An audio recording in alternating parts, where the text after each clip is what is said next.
someone that changed my life, would bring tears like emotions in me just in the yearning for him. Someone who grew to be my best friend, confidant, lover, family, baby, protector, soulmate, and partner. Our hearts, souls, spirits, mind, selves were connected. His name was Ptolemy, after the Greek astronomer and mathematician. Ptolemy was peaceful with all of nature, but he killed a spider once because he was protective of me and possessive of me. Every evening, the monkeys come to the garden.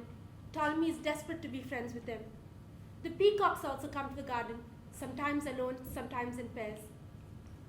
Ptolemy and I go for a walk around the garden. Ptolemy points to me at anything dangerous in the garden, and I try to keep him safe. When we came to this house, Ptolemy showed me everything dangerous that could potentially hurt him, and I informed my mother, who took care of it and made the entire compound safe. Sometimes Ptolemy leads, sometimes I lead, sometimes we are walking side by side. Whenever Ptolemy would stand behind me, I would tell him, Ptolemy, you and I are equals.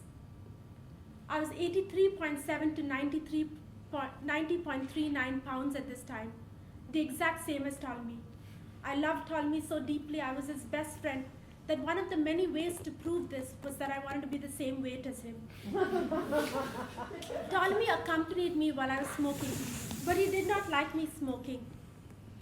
He made his discontent obvious. He was supportive but not approving at the same time. Ptolemy was there for me. Ptolemy gestured to me to put the knives away before bed each night. We would clean down the counter and kitchen before bed each night. Sometimes while climbing the stairs, Ptolemy stops at a window. He takes that moment before proceeding to pay his respects to the caretaker neighbors as a double tap number. When Ptolemy reaches the end of the stairs, he taunts me as though he's going to jump off the stairs to show me that it is dangerous. He does this each time, and I, petrified, protect him and safeguard him at the top of the stairs. Ptolemy, when hearing certain sounds come from the distant garden, yawned at me, communicating to me that the sounds were made to make me go to sleep. Ptolemy had his own music system from the time he was born. He would either listen to classical music or love songs from the 80s, or Michael Jackson, or piano music, or Martha Gomez all day. I played every kind of music for him, from Hindi film music to Indian classical music to Ed Sheeran to Justin Bieber. He has heard them all. My favorite song to sing to him was the slow Martha Gomez version of the Mexican folk song, Cielito Lindo. Ay, ay, ay, ay, canta y no llores, porque cantando se alegra cielito lindo los corazones. Ptolemy was fearless. If he went really close to him, he wouldn't flinch. In fact, it was a running joke that if a thief were to enter the home, he would probably not be useful or helpful because he would go to make friends with the thief. Ptolemy's favorite colors were blue and purple. I gave him the choice to choose the colors of his bed sheet and blanket, and he always chooses purple and blue. Ptolemy never liked me closing or locking the door when I used the bathroom, so he was always allowed in if he felt safe and consenting. I tell Ptolemy it is okay to be naughty, and that he should be naughty. Ptolemy pees and poops around the house rather than go to the garden. I'm fine with Ptolemy peeing and pooping around the house. Ptolemy can be naughty after all. Ptolemy is a liberal, a big supporter of queer rights. Ptolemy is creative and artistic. Ptolemy shares his food with the crows. He eats half of it and leaves the other half for them. Ptolemy loves sharing his space with cats, birds, squirrels, monkeys, ants, frogs.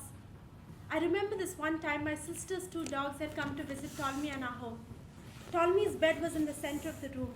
As soon as the 2 dogs came in, Ptolemy went and sat in the corner of the room and gave space for the 2 dogs to sit in the center of the room on his bed. Ptolemy loved the sand and mud. It was his favorite place to sit. When Ptolemy was just born, the day when I first laid my eyes on his siblings and him, they were lying and ruffling around in the sand and the mud under a car. It was possibly from that day that his love for the sand and mud started. Maybe it reminded him of this time with his siblings. The day we adopted Ptolemy, Ptolemy slept in the car with a strength unparalleled. His immense character showed up. Ptolemy the whole ride through slept with his head and neck tilted backwards with the deepest trust and stoicness. Ptolemy is bathed once a week in warm water. I use a natural organic soap. I'm extremely respectful of Ptolemy. Whenever I wish to touch him, I ask for his consent. After listening to the sounds of the town and watching the images in the distance, Ptolemy has to go to bed on time so that he gets a good night's sleep. I make his bed, tuck him in, and read to him the book My Dog Tulip by J.R. Ackerley. Ptolemy can know how other beings lived their lives and how other beings felt.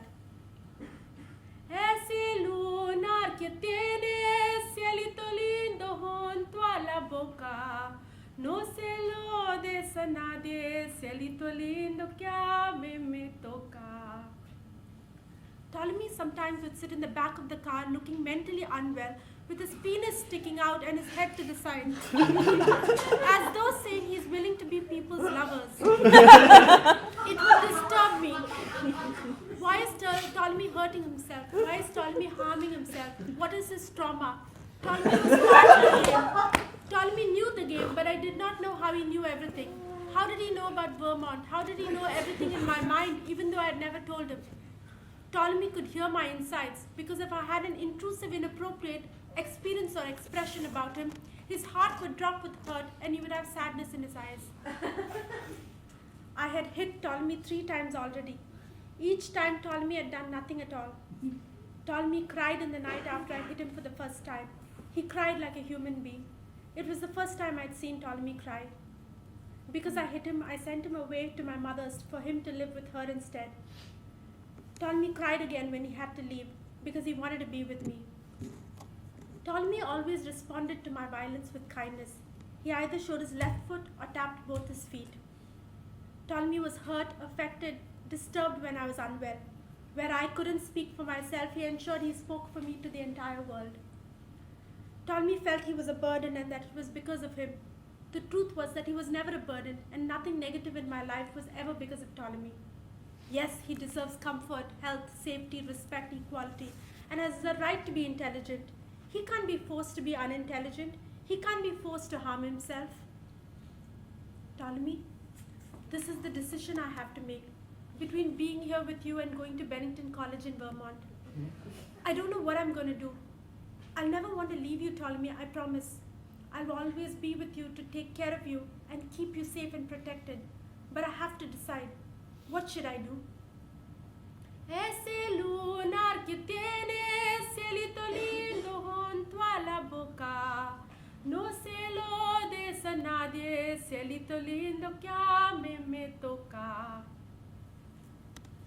Ptolemy was heaving breathlessly, or breathing deeply and slowly and heavily. His manner of breathing made me fear he was about to die. Each breath of it was a miracle, as though he was breathing for me, caring for me, concerned for me even in that moment, breathing to show me that he's still breathing, breathing strong for me. Every exhale of his exuded kindness in order to protect me. He seemed like he was dying, and yet in that invisible, peaceful suffering, he was thinking of me. The doctor heard Ptolemy's heart through the stethoscope. After hearing, he pressed Ptolemy's heart many times. He then said there is no heartbeat, and when I press him, water is coming out of his lungs. I called my sister. I've lost my baby. What, Ptolemy? Why did you die, baby? Putting it on Ptolemy as though it was his responsibility to not leave us and remain alive. I arranged for an ice box to place Ptolemy in for the night. I wanted everyone to see Ptolemy one last time before we gave him the funeral he deserved. Ptolemy's mouth was wide open, but he looked beautiful nevertheless. He is someone I could stare at always, endlessly, forever. The beauty of the morning day was so real that even in such sadness, the joy and brightness of the day and nature and art didn't die. Its epitome had, its piece or part had died. Yes, art itself had died, beauty too and nature too, and yet all its aspects still continued in a lessened part in Ptolemy's absence. My mother's employees had in their white vests and with steel spades dug a deep and massive hole in the garden for Ptolemy to be bedded in. Ptolemy deserved a comfortable bed, but death doesn't look comfortable. It looks cramped and cruel. We placed Ptolemy inside the grave with a warm blanket over him, and a pillow under his head placed with care, which I had picked up for him, and his brown teddy bear stuffed toy, which I had picked up for him from Bennington College's Tapa thrift room. We placed lit candles and flowers all over his grey bed, while Ptolemy's favorite songs played on in different languages. Dear Ptolemy, the world is less friendly, less exquisite with your absence. You're like everything sublime in this world. You've never let me down, not once. You inspired my dance, my acting, my singing, my life, my painting, my running, my emotions, my expressions, my loving, my spirit, my soul, my heart, my mind, my personality. You inspired it even after your death. You supported me, allowed me to be me, and loved me and respected me no matter what. I'll never forget the day you helped an injured baby bird. That baby bird felt safe because of you, while it felt unsafe around me and untrusting of me. Around you with your nose touching its body, that baby bird had trust, faith, that you were there to help, that your presence could only help and heal. How you did it, I don't know. Made all creatures, all animals, all of life feel safe, loved, trusting, loving, playful. Did you take care of yourself enough? I know you took care of yourself, but was it enough? I don't think it was. You sacrificed your life even for those who didn't deserve it. You brought peace to all of life and nature, to all humanity and even the sky. I don't feel like death could separate you and me. For such a being to be taken away from life at such a young age is just deeply unkind and cruel and feels unnatural. See you soon. XOXO. Love, Krithika.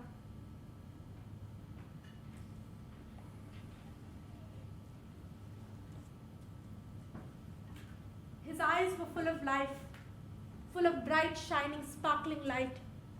His eyes reflected health. His eyes were so expressive. His eyes seemed like they were moving.